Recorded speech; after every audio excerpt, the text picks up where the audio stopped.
नमस्कार, मी डॉक्टर सुबोध देशमुख.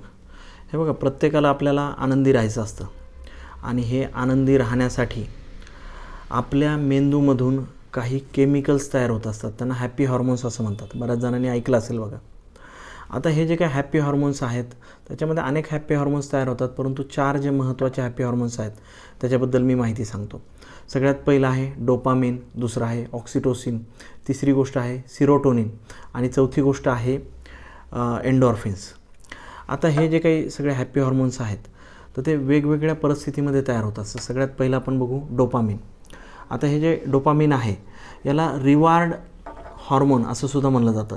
आता हे कशामुळे मिळतं? आपण जर काही आवडीचे पदार्थ खाल्ले किंवा काही एखादं गोल पूर्ण केलं, एखादं टार्गेट पूर्ण केलं किंवा स्वतःसाठी स्वतःची काळजी घेणाऱ्या ॲक्टिव्हिटीज जर आपण केल्या तर आपल्यामध्ये डोपामिन नावाचं केमिकल तयार होतं आणि आपल्याला आनंदाची भावना आपल्यामध्ये निर्माण होत असते.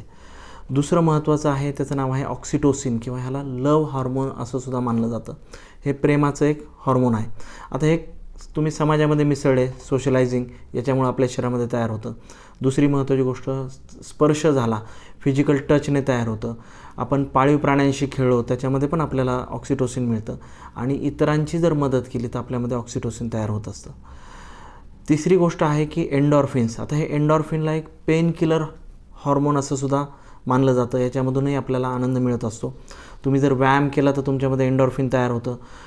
म्युझिक ऐकलं, त्याच्यानंतर एखादा मूवी पाहिला किंवा तुम्ही हसले, लाफिंगमध्ये सुद्धा आपल्याला हे हॉर्मोन तयार होत असतं. चौथी गोष्ट आहे सिरोटोनिन.